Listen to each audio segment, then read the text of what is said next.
पिछले कुछ दिनों पूर्व मुझे जान से मारने की धमकी दी गई थी, मां बहन की गालियां दी गई थी और कोई गोली मारेगा इसको 1 करोड़ रुपया इनाम तक की घोषणा किसी असामाजिक तत्व द्वारा की गई थी। इसमें सभी साथी आज कल से मुझे कॉल कर रहे हैं कि इसमें क्या हुआ क्या नहीं हुआ। पुलिस प्रशासन ने इस आईडी को ट्रेस किया और उस आईडी को ट्रेस करने के बाद उस व्यक्ति तक पहुंचे और वो व्यक्ति चंद्रवीर सिंह करके गढ़ी विधानसभा क्षेत्र के अंदर बाई का गढ़ा जो ग्राम पंचायत है वहां का निकला। और जो मैंने और प्रशासन का हमारा जो शुरुआती दृष्टिकोण था कि कोई मतलब जवान आदमी या कहे कि इस तरह का कोई लड़का इस तरह का कोई होगा, लेकिन इस घटना में जो गिरफ्तार हुआ है चंद्रवीर सिंह 65 साल की उम्र का व्यक्ति है, जो मेरी बात करें तो दादाजी की उम्र का व्यक्ति है। और प्रशासन के अधिकारियों से मेरी बात हुई है कि जिस तरीके से उसने लिखा था, उसने आप सभी भली बातें जानते हैं कि अपने इलाके के अंदर कौन नेता कौन सी पार्टी किस तरीके पे हमारे पे झूठे आरोप लगाती है, उसी वे में उसने जैसे कि कहा कि क्रिश्चियन है, ये अमेरिका मतलब बाहरी तत्व है, मां बहन की गालियां दी और अंत में उनको मुझे मारने की और सुपारी देने तक की बात की। तो आप सभी भली बातें हैं कि इस तरह की बातें कौन सी पार्टी और कौन से नेता बोलते हैं। मैं इन चीजों पर इनका नाम नहीं लेना चाहूंगा। अगर यही बात इसी तरह का किसी भाजपा के नेता सत्ताधारी जो लोग हैं इनके लिए किसी ने कुछ बोला हो तो ये नंगा नाच करते पूरे उदयपुर संभाग में। आप सभी भली बातें जानते, पहले भी हुआ था, एक व्यक्ति के द्वारा कहा गया था कि वाड़िया उठा देंगे। चुनावी माहौल में कहते वाड़िया उठाना कोई धमकी नहीं होती है। मैंने खुद ने कहा था कि रगड़ा मतलब पॉलिटिकली वैचारिक रूप से रगड़ा निकाले, ऐसे कमेंट पे भी मुकदमा दर्ज करके गिरफ्तार किया था। तो ये जो मामला है एक अलग टाइप का मामला है, संदिग्ध मामला है।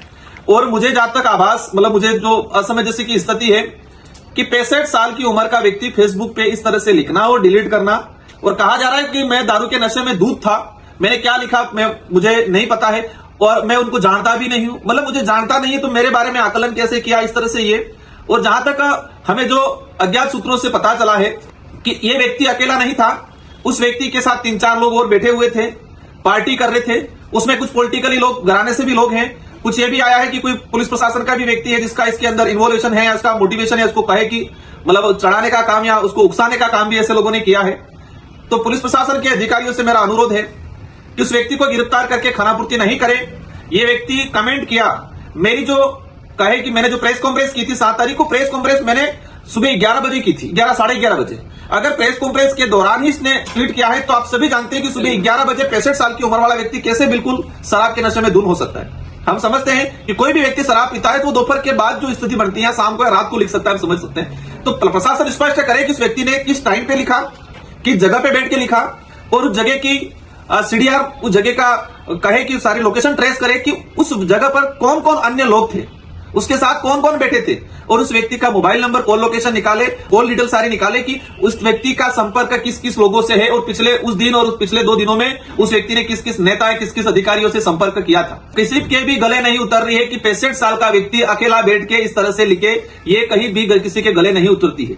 इसके साथ कौन लोग बैठे थे वो तो पट्टी पढ़ाया होगा। अगर उसने लीक भी दिया था तो 65 साल का आदमी अचानक यहां से भाग के सुनने में आया कि मध्य प्रदेश मुंबई की तरफ चला गया। तो मेरा जहां तक मानना है वो भागा नहीं, उसको भगाया गया। और भगाने वाले वो लोग थे जिसको इसको उकसाने वाले थे, उसके साथ में बैठ के लिखने वाले या खुद लिखने वाले या लिखाने वाले लोग थे। ऐसे लोगों की भी गहनता से जांच होनी चाहिए। अगर इस व्यक्ति अकेले को खानापूर्ति करके आप इसको मैं तो कहता हूं दादाजी की उम्र है, मुझे भी मतलब कहे कि दया टाइप, लेकिन इस व्यक्ति के पीछे कौन चेहरे हैं, किसका हाथ था, ये जानने की जरूरत है। गहनता से जांच होनी चाहिए। मैं मीडिया के साथियों के माध्यम से शासन प्रशासन से अनुरोध करना चाहूंगा कि ये हरकतें फिर कोई कर सकता है और हरकतें ही नहीं कभी कोई हादसा भी कर सकता है। तो इसके पीछे कौन लोग थे, इनके सबकी सीडीआर, उस व्यक्ति की सीडीआर मंगाई जाए, उसका कॉल लोकेशन उस समय कहां था और पुलिस पर अधिकारी किस टाइम पे लिखा, किस जगह पे बैठ के लिखा, और उसकी कॉल लोकेशन कॉल डिटेल सार्वजनिक करे और एज ए परिवादी के रूप में मुझे भी अवगत कराए। और बाकी क्षेत्र के सारे युवा साथियों से मेरा अनुरोध है, और अनुरोध से पहले मैं आपको धन्यवाद देना चाहता हूं कि मैंने आप सबसे अपील की थी कि हमें शांतिपूर्वक तरीके से प्रशासन इसमें काम कर रहा था और अभी तक प्रशासन ने इसमें काम किया है। प्रशासन ने, मैं ही नहीं कह रहा प्रशासन गलत है, लेकिन प्रशासन से मेरा अनुरोध है कि किसी के भी दबाव में आए बिना निष्पक्ष तरीके से इसकी जांच हो, इसके पीछे कौन लोग है उसकी पहचान हो और उनको भी सजा हो, क्योंकि ये बचेंगे कल उठा के कोई और बात होगी, कभी कोई हादसा भी करा सकते हैं। इसलिए इनकी तह तक जाए। ऐसे यहां तक सुनने में आ रहा है बांसवाड़ा जिले के अंदर 2017 में कुछ दंगे हुए थे, हिंदू मुस्लिम के दंगे कराए थे। कुछ ऐसे पुलिसकर्मी थे जिन्होंने जानबूझकर माहौल क्रिएट किया था, वहां कुछ गलत चीजें, विस्फोटक चीजें रखवाई थी, कुछ आपस में समुदाय में भिड़ाया था अपना वो कहते हैं गैलेंट्री प्रमोशन लेने के लिए, प्रमोशन के चक्कर में इस तरह से। तो ऐसे लोग भी इसमें सम्मिलित है, ऐसी जानकारी आई है। तो अधिकारियों से मेरा अनुरोध है कि इनकी गहनता से जांच हो और कार्रवाई करें, निष्पक्ष रूप से किसी के दबाव में नहीं आए। और सारे युवा साथियों से भी मेरा अनुरोध है कि सभी शांतिपूर्वक शांति बनाए रखें। हम प्रशासन से अनुरोध करके प्रशासन पे दबाव बना के इसकी गहनता से जांच करा रहे हैं। आप सभी को धन्यवाद, आभार।